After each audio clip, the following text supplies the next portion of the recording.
जग गण करी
राधा स्वामी दयाल की दया, राधा स्वामी सह, राधा स्वामी।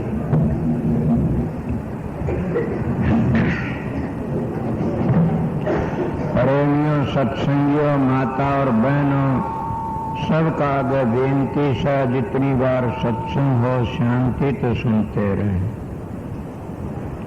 ये तो नामदेव बता दिया था ऐसा मौसम से, इसमें तकलीफ तो जरूर ही से, किसी के लत्ते भीग जाते हैं, बैठने की जगह है, हर तरह की, फिर भी सत्संगी तकलीफ को तकलीफ नहीं समझते। अगर सत्संगी होकर के हम तकलीफ को तकलीफ समझने लग गए तो फिर क्या रहेगा? कुछ भी नहीं रह सकता है। हम सत्संगियों तो बड़ा प्यारते हैं, प्रेमते हैं, बड़ी बड़ी आफतें झेलनी पड़ जाती हैं, बड़े बड़े दुख उठने पड़ जाते हैं, ऐसे ऐसे के लेने के दिन फिर भी हम सत्संगी अपनी चाल तो न डिगना चाहिए। ये शब्द काफी बार मैंने खोल करके बताया से, कई बार ये शब्द इन गाया से कि सुख सागर में आए के मत जाइए हंस पिया से। ये भी आप लोगों को पता है सुख सागर किसको कहते हैं? न ये संसार है सुख सागर, न विषय विकार है सुख सागर, ये सुख सागर नहीं है। अगर सुख का सागर है तो परमात्मा का नाम है, सुख का सागर है तो शांति है, सुख का सागर है तो महात्मा कहते संत है तो सहन करनी सीखो। सुख का सागर तो तुम्हारे अंदर है, अगर तुम सोचो तो चलो तो लाइन का ऊपर। कितने कितनी बातें होती हैं सुख सागर में आके शांति मिलती और शांति नहीं मिलती कहीं भी। आप कहोगे किस तरह ये शरीर, किस तरह शरीर में तो कह रहा कितनी आफतें लग जाती हैं। जब तक हम छठे चक्कर तक नीचे बैठे हैं इतना हम सुख सागर में नहीं हैं। जब हम सतगुरु की दया से छठे चक्कर तो ऊपर चले जाते हैं, हम फिर सुख सागर के अनुयायी बन जाते हैं। उसमें हम बड़ी डुबकियां लगाते हैं, फिर हम सुख सागर तो बाहर नहीं लकड़ते। उस सुख सागर में बड़ी भारी शांति से आप कहोगे किस तरह रोज ही बताया जाता है छठे चक्कर तक नीचे भी सुख सागर नहीं है न। इनमें भी न्यारी न्यारी बातें से फिर छठे चक्कर तो ऊपर जाते हो सतखंड तक नीचे भी सुख सागर नहीं है न। ये पिंड बताया ऊपर ब्रह्मंड में भी सुख सागर नहीं है न, वहां भी आना जाना है। जब ब्रह्मंड के पार ब्रह्म जब पहुंच जाओगे तब सुख सागर में पहुंच जाओगे। सुख सागर उसको कहते फिर इस संसार में हम बार बार न आए और न हम जन्म ले, रोज रोज का जामना मरण पांडा छूट जाता है। मगर वो कब छुटा सुख सागर कहाँ बताओगे? इस संसार में सुख सागर है?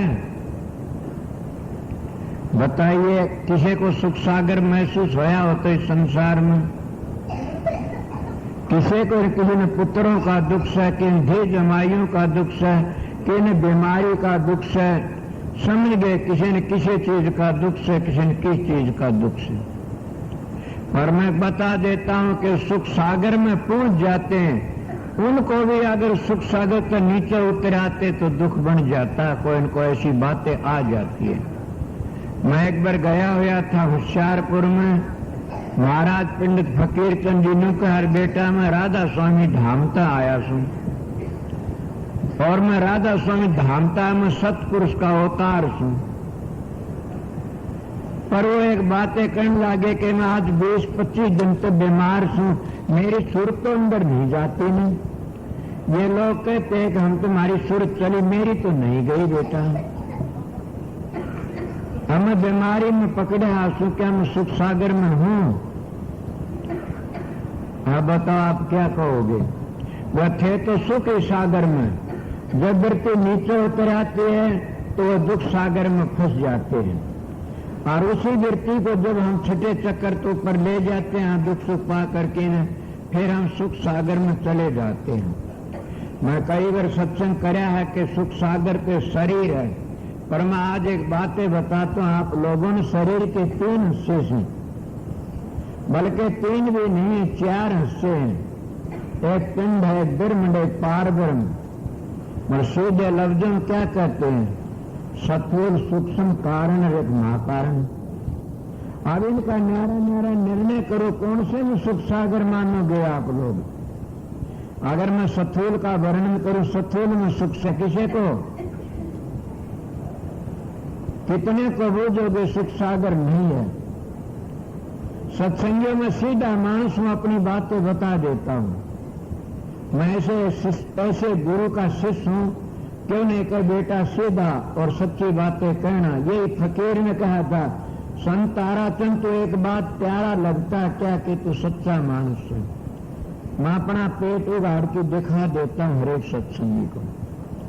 सीधा में छोटी उम्र में बड़ा भारी वो दुख पड़ा था, क्या मैं उस दुख को बर्दाश्त करता रहा? कितना सुख सागरा, फिर महात्माओं का संग ले लिया, और महात्माओं का संग करते करते मैंने बड़े भारी दुख देखे। मगर उन महात्माओं की दया से बेड़ा पार उतरता रहा। मैं सुख सागर की बातें कहता हूं। सथूल शरीर है, इसमें सुख सागर नहीं है। क्यों नहीं? ये 5 तत्वों का बने हैं, जल, पृथ्वी, अग्नि, वायु, आकाश, और इनमें तो एक तत्व ही खराब हो जाता तो ये शरीर भी खराब हो जाता है, और फिर वो सारा सुख सागर खो जाता है शरीर में। अब तो आप ये कहोगे कल तो बता रहे सबकी शरीर में सुख सागर से, मैं अब भी शरीर में सुख सागर बताता हूं।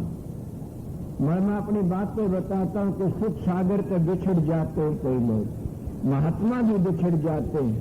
मैं एक महात्मा को देखा, वो अपने आंखों को परमहंस कह रहा था और सोम का जाप कर रहा था कि सोम कहते तुम भी ब्रह्म और मैं भी ब्रह्म। सोम का जाप बड़ा ऊंचा है, मामूली नहीं है, मैं संत मत नीचा है। वो सोम का जाप कर रहा था, ये कहते तुम भी ब्रह्म है, को पुत्रा परमहंस की गति में था। और ऐसा मामला है कि उसका कोई लड़का गुजर गया, लड़का गुजर गया तो भूतों का टक्कर मार, उसी का एक उसका जो टक्कर मार उसका एक पोता था। वो कहने लग गया, क्या लोग कहते थे ये फलाना तो संत है, परम संत है, हंस है, परम हंस है, क्या ये भीता टक्कर मारता संत है? कमाल की, संत तो मास्टर राम सिंह है, इसके 2 बेटे गुजर गए, और नाम लेवा ने पानी जा आंखों में आंसू है, प्यार तो जिंदगी बिता रहा, सत्संग करता, संत तो वो है। फिर संत उसको कहते सहन कर जाएगा, वह सथूल शरीर में रहेगा, इतने तो कोई न कोई दुख आ पड़ेगा। इस सथूल शरीर की महिमा क्या है? ये 5 तत्वों का है, सथूल है तो सथूल ही खुराक पे ठहरता है। जब तक इन्हें सथूल खुराक नहीं मिलेगी ये शरीर नहीं ठहर सकता है। और 5 तत्वों को तरतीब पर रखना पड़ेगा, अगर एक तत्व घाटबाज होगा तो मर जाओगे। इसलिए सतगुरु की शरण लेकर किने और अपना विचार करना पड़ता तत्व का। बातें तो मेरे विचार मेरे ऊपर आई कि फिर कहूंगा। अब इस आगे चल देते हैं 5 तत्व छोड़ के न आपको फिर सूक्ष्म किस तरह बने ये आप नहीं बैठे, पृथ्वी तत्व स्थूल है, ये अग्नि तत्व स्थूल है बाहर, ये वायु तत्व स्थूल है, जल तत्व स्थूल है, इन तो कितना काम लेते हो, और वह बारिश बनके हमारे शरीर में आ जाते हैं 5 तत्व, और वह 5 तत्व फिर जब सुरती ऊपर चली जाती है, ये पिंड देश आगे जाती है, तो क्या होता है, वह 5 तत्व न्यारे बन जाते हैं। कौन से बन जाते हैं?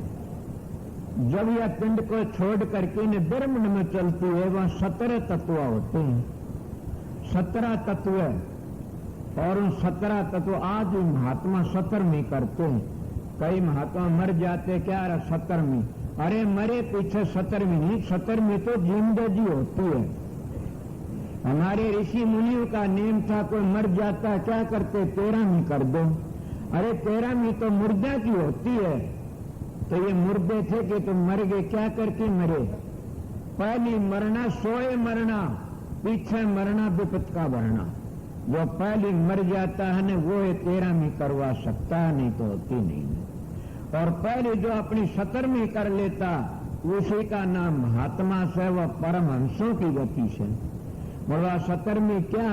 मैं कई बार आपको बताया कि 17वीं ये 5 ज्ञान इंद्री, 5 कर्म इंद्री और 4 अंतःकरण, कितने हो गए? और 3 गुण, रजोगुण, तमोगुण, सतोगुण, 3 गुणों में रहोगे इतना कभी भी शांति नहीं आओगी न। और 3 गुणों की भक्ति में खुश रहा संसार। मैं संत मत की बातें करता हूं, ये 17 तत्व माने, वो इसको 17वीं कहते हैं। 17 को त्याग करके न, और जब हम आगे लकड़ जाते हैं, उसका नाम 17वीं से। और स्थूल शरीर से आगे सूक्ष्म, उसको लिंग शरीर भी कह देते, उसमें चला जाता। वो देवतों का शरीर है, और उस शरीर में जाकर के हम किस चीज का आहार करते हैं? वासना का आहार करते हैं, और उसको देवता का लोक कहते हैं। और वो जब बारिश बन की और आगे चली जाती, 17 तत्व थे।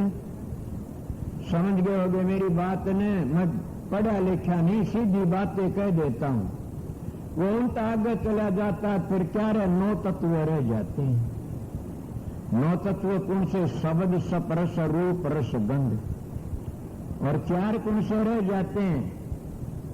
मन, बुद्धि, चित्त, अहंकार। इनके आगे लकड़ जाते, इसीलिए तो कहते मुरलिया बाजरे को सुने संत धर ध्यान, जिन जिन सुनिया बंसी मरे सब मन के मान। जिन जिन या बंसी सुन लिए अभ्यास करके में, उनके मन के मान मर जाते हैं और वो आगे चले जाते हैं। अब बताइए क्या कहा? इन्हें मुरली सुन ली, इसीलिए 9 तत्वों तो आगे लकड़ जाता है, और 9 तत्वों तो आगे जाके क्या रह जाता है? पूरे लग भी दुख ही दुख है। आगे जाके 9 4 5 तत्व रहते, शब्द, स्पर्श, रूप, रस, गंध। और वो क्या करते हैं? संत मत की बातें, उनमें तो आखिरी में जो सार में जाते, एक ही तत्व रह जाता है। ये कहते तत्व कितने हैं? 3 चीज अमर हैं। कौन सी? जीव, ईश्वर और प्रकृति अमर हैं। आप बताइए संत मत के हिसाब से कौन सी चीज अमर हुई? एक शब्द ही अमर हुआ। और शब्द के विषय में संतों ने बड़ी करड़ी कही से, शब्द गुप्त दरेहा नाम, शब्द प्रगट जब धरिया नाम। जब वो शब्द गुप्त था, जब अनाम था, और वो शब्द प्रगट है नाम धरे गए, 9 शब्द बना दिए। इसीलिए शब्द जब गुप्त होता, जो दूसरी बात तो क्या होया उसमें ये हो गया कि जब पृथ्वी तत्व जल तत्व में समा जाता, और जल तत्व अग्नि तत्व में समा जाता, और अग्नि तत्व वायु तत्व वायु आकाश में समा जाती है, इसलिए शब्द ही रह जाता। नानक साहब ने इसी आधार पर तो कहा है, शब्द ही धरती, शब्द ही आकाश, शब्द ही शब्द भया प्रकाश, सगड़ी सृष्टि शब्द के पाछे, नानक शब्द घटे घटाच। सारा खेल उस शब्द का बता दिया। इसीलिए तत्व आगे लकड़ो दुख, क्या सुख सागर में आए कि कौन सा? मैं 3-4 चीजें बता गया। स्थूल बता दिया, लिंग शरीर बता दिया, सूक्ष्म बता दिया, कारण बता दिया। और एक महात्मा ने मेरा आगे पूछा था कि शरीर 3 होते हैं, माना और भी 4 भी होते हैं, बोले ऐसा में 5 भी होते हैं। वो 5 ने तो भागी पूछता, 4 को तो हर एक वर्णन कर देता, 3 को तो सभी करते हैं, मगर चौथे को वर्णन कर देते हैं। मगर जो 3 गुणों का आगे लकड़ जाता है ना, वो चौथे पहुंच जाता है। इसलिए चौथे लोग पूछा, आगे आस्था चला गहराई आती है। मगर मेरा प्रश्न था कि उसमें सुख सागर में जाके दुख नहीं रहता नहीं। मैं एक महात्मा की बातें बताऊं सू, ब्राह्मणी थी को उस गांव के आए हुए थे होंगे, यहाँ पर मंडाने में बूढ़ी ब्राह्मणी थी। उसको नाम भी ऐसे मानसों का लेना एक बड़ा पुण्य की बात से बांडो बामणी कहा करते थे। और एक रामजी लाल तो नाम ले लिया उसने, उन्हें मेरे तो नाम लिया फिर पाछे रामजी लाल ने, तो उन्हें नाम ले लिया और वह बड़े भारी अभ्यासन थी, बल्कि इतनी अभ्यासन थी कि पूरी उम्र में सामने का तड़कन चौड़ा छोड़ गई। और उसके पोतों की बहू बियाई थी, बेटी बड़ी भारी काम करावगी बराबर। मैं सुनी कहता हूं को होगा एक दिन वह रोटी जीमने लगी तो उसका खीर के ऊपर को राख बुरकाजी छानी हुई, कहने को इसकी सूरत चढ़ रही, वह खूब खागी मस्त होकर की खागी। कहने लगे कैसा मजा है? बोला ऐसा मजा जिंदगी में को नहीं आया कदेगी, कि जिंदगी में कौन खराक बुरकावत है। इसको कहते सुख सागर में आए कि मत जाइए हंस पियासा। वो सुख सागर में आ जाता है तो उन बातों को भूल जाता है, समझ गया। नीचे उतर के भी कुछ न कुछ वृत्ति बिगड़ जाती है, पर वो नीचे नहीं उतरते, सारा काम कर जाते, इसको सुख सागर कहते हैं। मैं और भी कई बातें इसी बता दूंगा, फिर आप क्या कहोगे? सुख सागर में पहुंचा के शांति मिल जाती है, मगर आप क्या कहते हो? मैं सुख सागर में पहुंच गया, आप सभी जानते मैं पहुंच गया। मैं मेरी एक अवस्था बताऊंगा तो आप सभी मेरे पे घृणा कर जाओगे और न मेरे पास आओगे। सुख सागर में पहुंचे की अवस्था नहीं होती वह। मैं इसीलिए कहता हूं सीधा मानस अपनी बातों लुकोता नहीं।